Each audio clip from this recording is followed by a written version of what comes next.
Hello student of class 8. This is second chapter in geography. The name of chapter is resources, land, soil, water, and this is second part. Through this part we will try to know about plateaus, plains, land use and factors determining the land use. Okay, let's get started. Plateaus.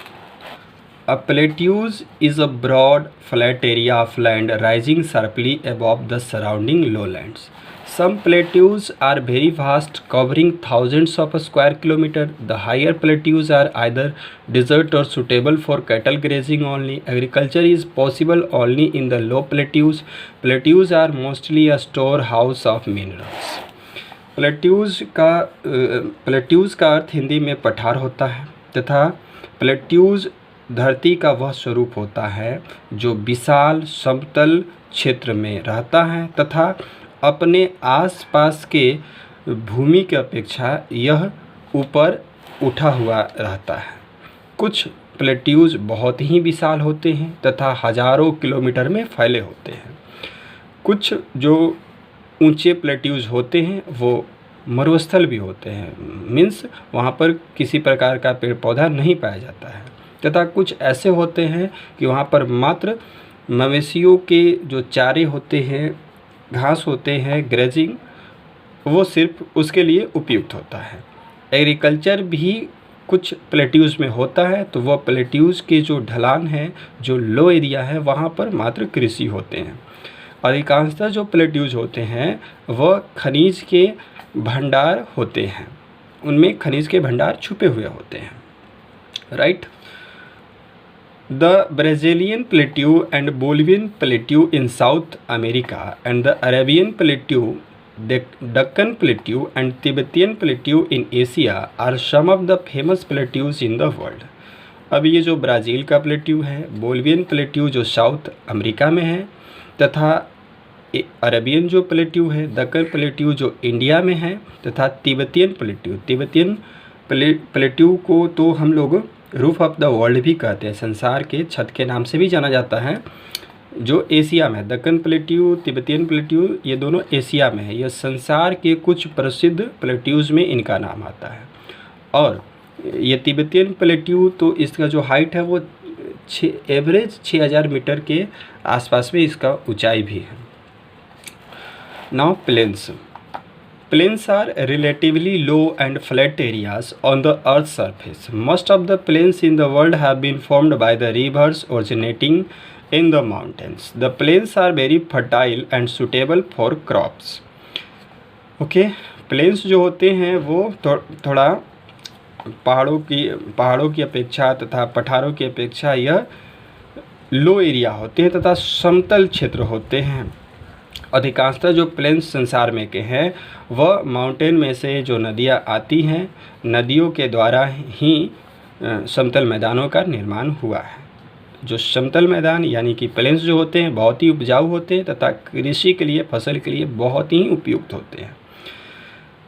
यहाँ पर नदियों के द्वारा इनको जल मिलता है, इन एरियाओं को, जो कि मानव लोगों के उपयोग करने में तथा फसल की सिंचाई करने में उपयोगी होता है। It is easier to build roads, buildings and other means of transport and communication in the plains because of their level land, hence the plains have a dense population.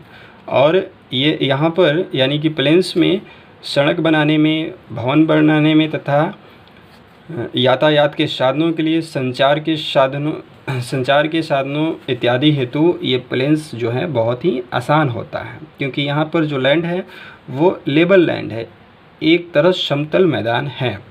अतः यही कारण है कि प्लेन्स में सबसे ज़्यादा घनी आबादी पाई जाती है। डेंस पॉपुलेशन अधिकांशतः सबसे अधिक प्लेन्स में ही पाया जाता है। ओके, ये सारे हम लोग फीचर्स में ऐड कर सकते हैं कि प्लेन्स के क्या क्या फीचर्स हैं। तो प्लेन्स के फीचर में बोल सकते हैं plains are very fertile suitable for crops. फिर बोल सकते हैं it is easier to build roads, buildings and other means of transport, communication in the plains ETC। फिर बोल सकते हैं कि the plains have a dense population. Okay, now land use. Land is one of the most important natural resources for mankind. It can be put to a variety of uses, for example, for agriculture, factories, houses, for making roads, airports, for laying of railway tracks, for mining, etc. भूमि का उपयोग भूमि एक बहुत ही महत्वपूर्ण प्राकृतिक संसाधन है मानवों के लिए, तथा यहाँ पर इसका कई प्रकार से हम लोग इसका यूज कर सकते हैं। उदाहरणतः कृषि हेतु, कल कारखाने हेतु, फैक्ट्रीज हेतु, घर हेतु, सड़क बनाने के लिए, एयरपोर्ट्स बनाने के लिए, तथा रेलवे ट्रैक बिछाने के लिए, माइनिंग करने के लिए, तथा इन सब कार्यों के लिए उपयोगी होता है लैंड। और लैंड में भी अगर वो प्लेन्स मैदान हो तो बहुत अच्छा। Now factors determining the land use means ये वो कारक हैं जिसके आधार पर हम लोग उस स्पेसिफिक ज़मीन का किसी स्पेसिफिक उद्देश्य के लिए उपयोग कर सकते हैं। कौन कौन फैक्टर्स हैं? The use of land is determined by various factors. बोला जा रहा है कि यूज़ का भूमि का उपयोग बहुत सारे कारकों पर डिपेंड करता है कि वहाँ का ये चीज़ किस प्रकार का है, जैसे कि soil, climate, topography, minerals and availability of water. Means वहाँ पर मिट्टी किस प्रकार है, क्लाइमेट वहाँ का कैसा है, टोपोग्राफी मीन्स स्थलाकृति कैसा है, वो ज़मीन का स्वरूप कैसा है, पर्वत है, पठार है, समतल है, मरुस्थल है इत्यादि, तथा खनिज तथा वहाँ पर जल की उपलब्धता। इन सब ये जो फैक्टर हैं ये डिसाइड करते हैं। Beside this factors government policies, level of technology and human population also play a very important role in the use of land for various purposes। बताया जा रहा है कि ये सारे चीज़, ये जो जितने भी फैक्टर्स हैं ये तो ज़रूरी हैं ही, लेकिन इसके अलावे और भी कुछ ऐसे कारक हैं जिसके आधार पर हम लोग भूमि का उपयोग करते हैं। जैसे कि सरकार की नीतियाँ, जैसे कि वहाँ पर तकनीक का क्या स्तर है, कितना तकनीक का उपयोग वहाँ डेवलप्ड है, तथा वहाँ पर मानव की जनसंख्या कैसी है, मानव की जनसंख्या वहाँ पर डेंस है, स्पार्स है, मॉडरेट है, किस प्रकार की है, इन बातों पर भी डिपेंड करता है। ये सब जो भी है ये भी अलग अलग उद्देश्यों के लिए भूमि के उपयोग में एक बहुत ही महत्वपूर्ण भूमिका अदा करते हैं। On the basis of who owns the land, that is ownership of land, land can be divided into two types। बताया जाता है कि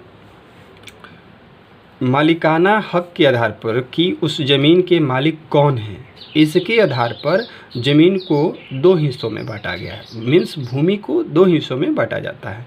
फर्स्ट प्राइवेट लैंड और दूसरा कम्युनिटी लैंड। प्राइवेट लैंड मतलब निजी भूमि, मतलब वह भूमि जिस पर किसी एक व्यक्ति का या किसी एक समाज का स्पेसिफिक अधिकार हो तो उसको हम लोग प्राइवेट लैंड बोल सकते हैं। और सेकेंड कम्युनिटी लैंड मतलब सामुदायिक भूमि, जिस पर समाज के तथा बहुत सारे लोगों पर उसको एक समान अधिकार हो तो उसको कम्युनिटी लैंड बोल सकते हैं। किसी का कोई स्पेसिफिक अधिकार नहीं है उस भूमि पर, उसको हम लोग कम्युनिटी लैंड बोल सकते हैं। Right now first private land. Private land is owned by individuals, uses and produce of this piece of land is the property of the owner. बताया जाता है कि प्राइवेट जो भूमि है उस पर किसी एक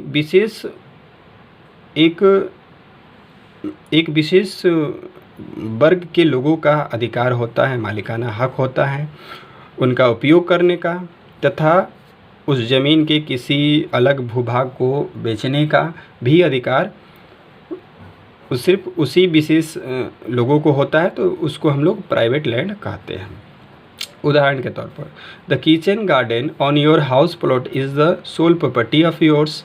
the house build by you on your piece of land is owned by you and is your property. बताया जाता है कि आपके जो किचन गार्डन है, किचन के जो बगल में आपके अगर गार्डन है तो उस घर का जो हिस्सा है वो आपकी संपत्ति है, वो आपकी प्रॉपर्टी है, तथा वहाँ पर जो भी घर बनाया जाएगा उस ज़मीन के टुकड़े पर उस ज़मीन के हिस्से पर, तो उस पर मालिकाना हक भी आपका होगा तथा वो आपकी ही संपत्ति होगी। सेकेंड, कम्युनिटी लैंड, सामुदायिक भूमि। Community land is owned by the community and not by an individual. This land is for common uses like recreation, medical facilities, shopping centres etc. These community lands are also called common property resources. Community land जो होता है वह किसी एक विशेष निजी संपत्ति नहीं होता है। इस ज़मीन पर किसी एक व्यक्ति का विशेषाधिकार नहीं होता है, तो उसको हम लोग कम्युनिटी लैंड कहते हैं। इस तरह के लैंड को यानी कम्युनिटी लैंड का उपयोग जो होता है वो कॉमन यूजेस में आने वाले, मतलब वहाँ पर उसी चीज़ का उपयोग होगा जो कि सारे लोगों के उपयोग में आता हो। जैसे कि रिक्रिएशन मतलब सार्वजनिक, जैसे कि आपका स्कूल, अस्पताल, ये सारे चीज़ आ गए। जैसे कि मेडिकल फैसिलिटीज़ हो गया, अस्पताल जैसे कि हो गए, शॉपिंग सेंटर्स हो गए, मॉल वगैरह हो गए इत्यादि। ये जो कम्युनिटी लैंड है इसको कॉमन प्रॉपर्टी रिसोर्सेज भी कहा जाता है। उदाहरण के तौर पर the community centre, club, market areas are on community land. अब ये जो कम्युनिटी सेंटर होते हैं, ये क्लब, मार्केट होते हैं के जो एरिया होते हैं, ये सब क्या होते हैं, कम्युनिटी लैंड पे ही बने होते हैं। The benefits are enjoyed by a large number of people, hence this is also called common property resources. और इन ज़मीनों पर जो भी चीज़ बने होते हैं उसका लाभ समाज के सभी लोगों पर मिलता है, किसी का कोई उस पर विशेषाधिकार नहीं होता है। अतः इस प्रकार के ज़मीन को हम लोग कम्युनिटी लैंड बोलते हैं तथा इसको एक अलग नाम से भी जानते हैं, कॉमन प्रॉपर्टी रिसोर्सेज। अब इधर जो हम लोग पढ़े हैं factors determining the land use, इसको डिटेल से अब हम लोग पढ़ने जा रहे हैं। Right, factors affecting land use pattern. The land use pattern is not same everywhere in the world, but it is highly uneven. This uneven land use pattern is mainly influenced by the following factors. बताया जाता है कि भूमि का जो उपयोग करने का जो तरीका है वो दुनिया में, संसार में एक जैसा नहीं है, बहुत ही अनइवन है। तथा यह जो अनइवन है, जो एक समान नहीं है, इसके पीछे कुछ प्रमुख फैक्टर्स है, कुछ प्रमुख कारक हैं। इन्हीं कारकों के आधार पर किसी जगह का ज़मीन किसी अलग उद्देश्य हेतु उपयोग होता है, किसी अलग जगह का भूमि अलग उद्देश्य हेतु उपयोग में आता है।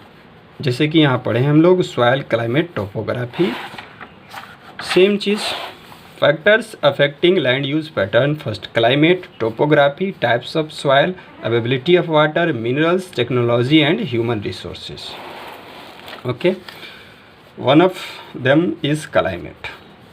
Land use pattern of any place is directly or indirectly influenced by the climatic condition.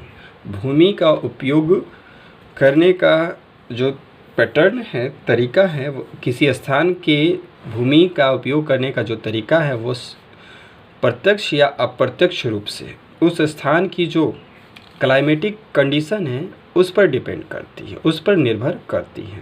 Climate is very harsh in the polar and equatorial region, thus this areas are not suitable for crop lands and pastures. देखिए कहा जा रहा है कि equatorial region में तथा polar region में का जो क्लाइमेट होता है बहुत ही हार्श होता है। पोलर रीजन में एक्सट्रीम कोल्ड होता है और इक्वाटोरियल रीजन में एक्सट्रीम हॉट होता है। अतः ये जो क्षेत्र हैं यह कृषि हेतु, क्रॉप के लिए तथा चारागाह के लिए बिल्कुल ही उपयुक्त नहीं होता है। Tiny shrubs and thick forest are found in these areas, while the areas having mild climatic condition support pastures and agricultural activities. Means ये जो दोनों जगह हैं, पोलर रीजन और इक्वाटोरियल रीजन, दोनों जगह की जो क्लाइमेटिक कंडीशन है बहुत ही एक्सट्रीम है, तो यहाँ पर यह कृषि को तथा चारागाह को, घास के मैदान को ये सपोर्ट नहीं करता है।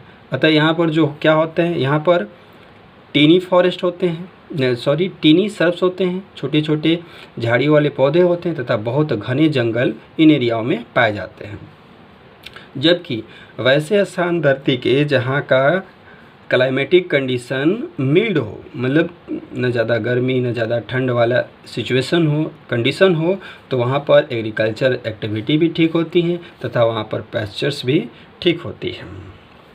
नाउ टोपोग्राफी मीन्स स्थलाकृति, वहाँ के भूमि का स्वरूप। Well drained plain regions provide suitable condition for agricultural activity and pastures. Such type of land use pattern attracts huge number of people.